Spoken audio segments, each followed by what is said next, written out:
basala mingi bandeko na biso lisusu tozongi na émission na biso oyo place tokolobelaka toujours vérité. Vérité ya pokwa elelo oyo ezali ko concerner puissance ya cimetière. Sujet na biso ezali puissance ya cimetière. Donc mystère nini cimetière ezali ko garder. Vérité nini on toyi ko découvrir kat na cimetière. Importance nini cimetière ezali kat na vie ya moto. Sans plus tarder, ndenge kaka na lobaki na bino ete mateya oyo tokolanda mo mingi na ba livre to ba bible e ba version ya ndenge na ndenge banda Louis II pona ba oyo baza familier na Louis II, NIV pona ba version anglaise na ba version sous grec na ba mikanda ya kala na ba livre nyonso za ko concerner ba livre chrétien to ko fongola yango to kolanda yango na suka ya mateya oyo batu nyonso bazali kolanda ngai toko zwa référence biblique na bakambo oyo place nango elekeli parce que encore une fois na lobaki na bino eza question ya mayele na ngai te, eza question mayele na yo te, eza question science yo yebi te, eza question te ke parce que oza pasteur oza docteur te. Vérité ekowutaka bisika moko kaka na Bible e vérité yango wana nete oza na yango awa na esika oyo makambo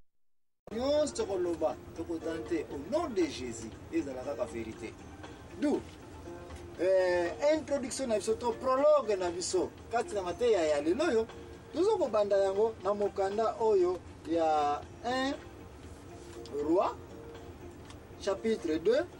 10 ti kuna na se toko Samuel 25 premier chapitre ti kuna na se kende kotanga bien mususu pe ko yatina ba route to kotanga na Exode pe to kokota et puis na Nouveau Testament pe to koya kotala Bible ezali koloba nini concernant vérité sur le cimetière. Bandeko tozali koloba ete tozali ko développer sujet oyo etali puissance ya cimetière. Introduction na biso to bandia on a koloba ete cimetière depuis temps ya koko na biso to mpaka na biso Adam e pesa melaki ye mayele pa nzambe pona koyeba ete eloko nyonso nyama nyonso oyo ezali na makila qui est mutu pe azali nyama parce que mutu pe azali na makila mutu encore une fois sans l'esprit de Dieu azali kaka animal si bien que mutu asami na lolenge na nzambe mutu soki azali na esprit ya nzambe te tanga na wana Bible on okuta place même Jésus Christ afingi bato kende kotala place nzambe aza ko regretter ko sala mutu kende kotala même la Bible place oyo nkoloso abeti bato Paul même afingi ba Galatiens bino baras de vipère. Mais point na biso ya mama likambo ezalete eloko nyonso oyo ezali na makila na nzoto soki ekufi il faut ekundama à partir ya tana paka na biso Adam papa na biso oyo ayebaki très bien ete pona ko respecter nature po ete pollution ekwa ko salema te eloko nyonso oyo ezali na makila soki ebebi soki ekufi epolaka yango wana lotomo wana epesamelaki ye ya kokunda oyo na taya ba Abraham tina taya leloyo kokunda mutu ezali eloko oyo epesamele epai na nzambe bato il faut bakunda bango place mutu akundemelaka il faut respect ezala yango wana na taya bana Israël kokunda bato ezalaki sans exception même nyama soka kufi faut kokunda yango même mutu azali un criminel il faut akundama oyo ezalaki ordre epesamelaki alors place ni bazali okundela bato na taya kala na tanya kala tomona kete bato bakoye kosomba jardin ton concession bilanga et puis ba décider que à partir ya lelo oyo ezali concession familiale to kokundela bandeko na biso awa bato mususu bazaki na mbongo te l'état to village bapesamelaki droit ya kokunda bato en pleine balabala bisika nyonso balabala ezali epesameli ordre ke awa ekozala cimetière bato bazalaki kokundama na bisika wana ka exceptionnel ezali kosalema na bakonzi ba roi ba prophète parce que ba prophète na temps ya bana Israël bazalaki na respect mingi koleka même ba roi parce que ba roi bazako consulter ba prophète et c'est pourquoi ou ba prophète na temps ya kala bazako kundama na pleine ville place ya ntalo bango na ba roi bazaki kundama bisika wana na temps ya bana Israël pe un esclave muntu soko zali nkole to esclave et que okufi ozana mbongo te bozana cimetière te nkolo na yo to mutu azali na responsable ya ba esclave oyo azali pe na droit ya kozwa ba esclave oyo bake kokunda bango wapi na cimetière oyo ye familial parce que bazali batu na ye basaleli ye bazali na responsabilité na ye. Bible lobete otimo libulu omeli mayo silisi zipa yango soko zipite ngombe ya batso ye kokuwa ya wana oza responsable nango yango wana ba esclave bazaki na se ya responsabilité ba maître na bango soki bakufi bazala kozwa respect ya patron na bango po bakundama bisika oyo patron na bango asi asomba. To yai komona ete na Bible kati na botangi mutu neti Rachel akundamaki penza na mabele oyo ba prépara kite. Pourquoi? Parce que tant azali ko délivrer to ko bota Benjamin ele nzela bazali ko kima tant ezalaki te ko préparer funérailles na ye bakundaka na balabala babandolaki wana mais tikana yebisa ete ti lelo yo place on ezwa honneur et comme monument place yango bakundela Rachel eza ko générer ba millions de dollars batu bakenda ko tala yango mukomsu na kolakisa bino milulu wana kokunda mutu ezalaki permite ke o brûler nzoto ya mutu kotumba mutu nata ya Israel ezalaki likambo ya soni soki bakundi ebembe wana soki batumbi yango yeba ete ebembe yango ezalaki na déshonneur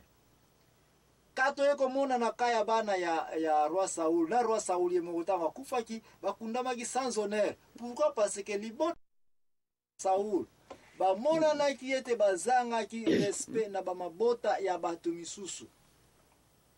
Et ce qui faisait que bana ya Saoul tanga bakufaki bango nyonso bataki bango na pendaison ba exposaki bango ba ndeke ya zamba bazali koya ko leshe banzoto na bango place wana. Et monani ete kokunda mutu cimetière eza na respect. Et monani ete cimetière nata bana Israël ezaki na importance. Est-ce que cimetière nata bana Israël nata ya Jésus ti na ba jour ezali koya et ko continue ko représenter réalité ya puissance. Amni ezali ko bomba na cimetière. Valeur ni ezali kati na cimetière. Ntina nini ba cimetière il faut za respecter. So ntina nini ba cimetière ewe ko za détruire. Ko kende musika te kangama kaka na parole oyo la vérité okomona ete mateya oyo tozali ko kende nango wapi. Merci.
Concernant puissance ya cimetière tozalaki koloba mpona rappel ya baoyo bayeba mokereta ete bana Israel bazali ko respecter nzoto ya mutu otie yango na cimetière okunda yango bazali ko abandonner ba cimetière te tozali ko koba pona ko yebisa bino ete bana Egypto na bana Israel tina data lelo le deux pays oyo ba Moyen-Orient ba pays benka ba Palestine mbongo bazali ko sala. Ce n'est pas que pour l'économie de madame, mais simplement parce que ceux qui sont à côté de l'économie tourisme, bazali ko kota mbongo ya trop. Bazali ko kota na ba pays na ba oyo ko visiter kaka ba cimetière ba saint. Ba cimetière oyo eumeli na temps ya avant Jésus-Christ.